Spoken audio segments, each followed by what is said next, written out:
I did not sneeze. This is all an illusion.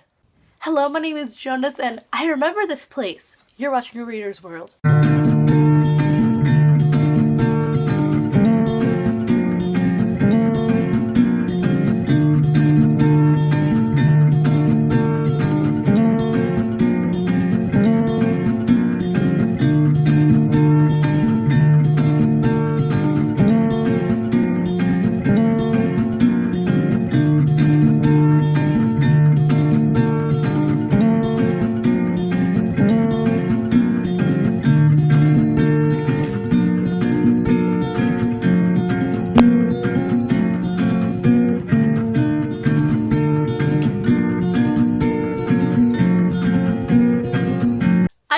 Never thought on this channel I would do reviews. I suck at reviewing anything because I always forget what happens at the end.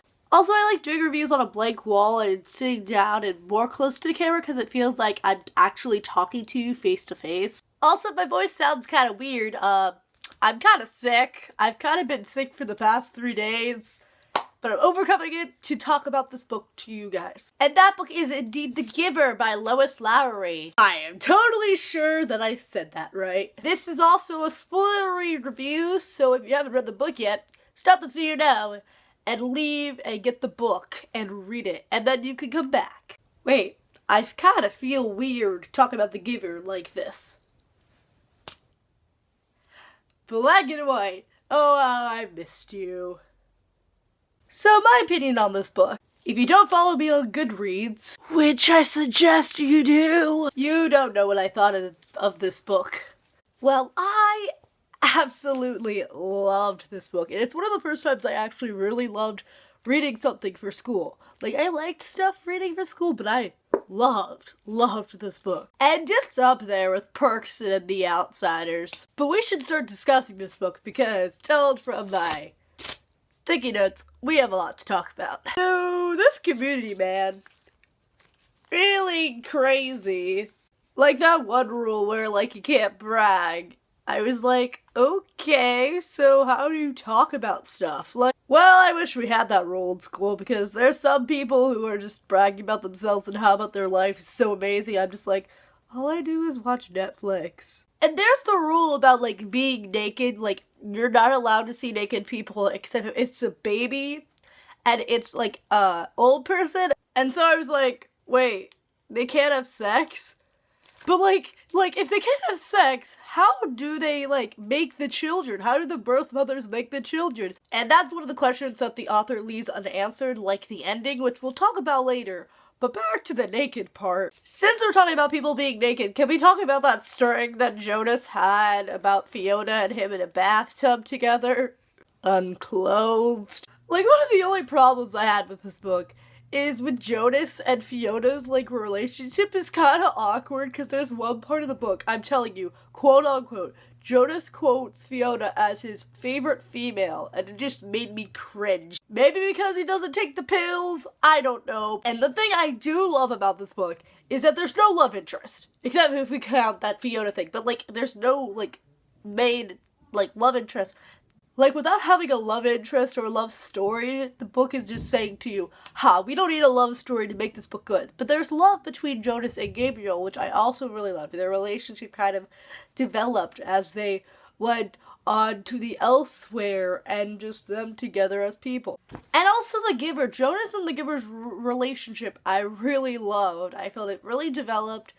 And I just really liked The Giver as a character. He was caring, but also he was kind of scared because he didn't want to give Jonas the painful memories. And also, he was patient with Jonas when he wasn't kind of himself. Like, there's this one part where he keeps on talking while his father's doing the release, and the Giver's like, shut up, but he, like, doesn't, like, Jonas, stop talking. And then the memories of, like, the snow and, like, the Christmas, and I'm just like, oh, I loved the Christmas memory, and it also led to one of my, like, heartbreaking moments where, like, he asked his parents if they love him, and they basically just yell at him saying, you don't say that! You ask if we enjoy you, or we like you. I'm like, oh my god. The parents, man, I hated them. It's kind of not their fault because they take the pills kind of, like, take away their feeling and, like, their love and everything.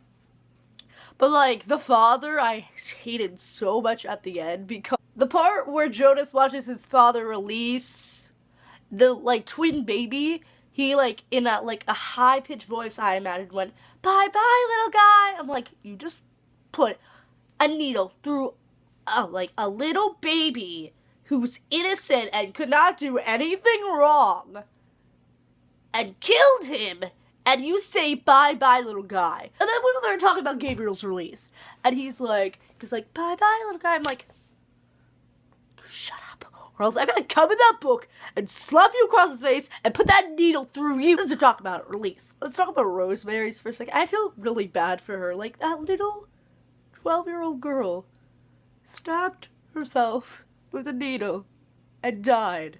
Just, it killed me, because she got a memory of parents taking away their child, because that's what the community does. They take away the child of the birth mothers for other people in the community. Basically, the community kills people for order and peace, but, like, you're causing death when you're supposed to be not causing death. And I'm just like, let's talk about Gabriel's release. Okay, so I kind of have this theory that if Jonas didn't take Gabriel, and Gabriel was released, aka killed, wouldn't that mean that some memories would get out? Because Gabriel did have some memories. Jonas did transmit, like, the oceans and the sailboat and the sun.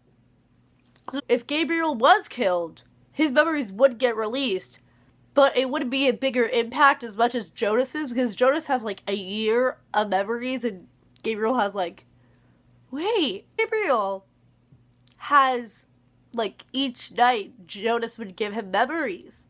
So does that mean that Jonas every night for, like, the past 1 year would give him good memories? So Jonas basically didn't need to take Gabriel with him. Nope.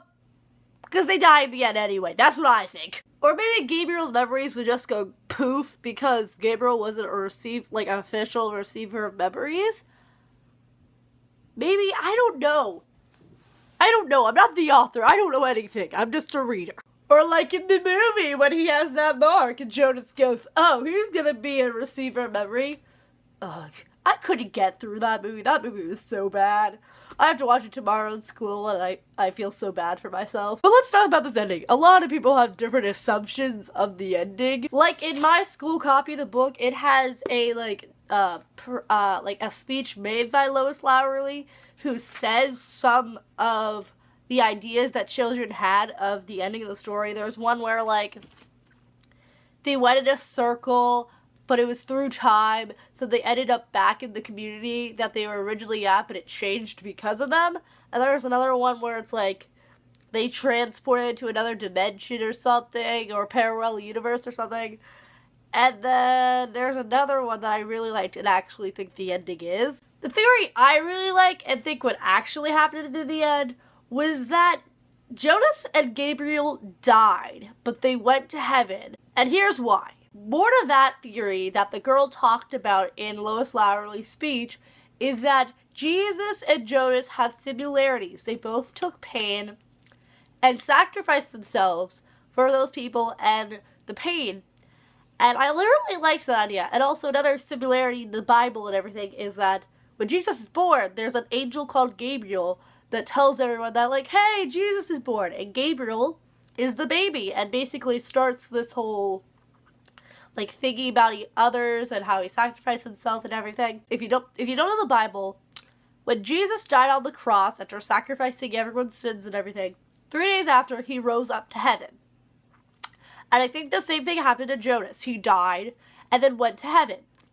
And the reason why I think the heaven is that memory of the sled and the snow and the singing and the holidays is because some religions believe that when you go up to heaven, you basically relive the best moments of your life and the memories and everything to keep you happy and everything.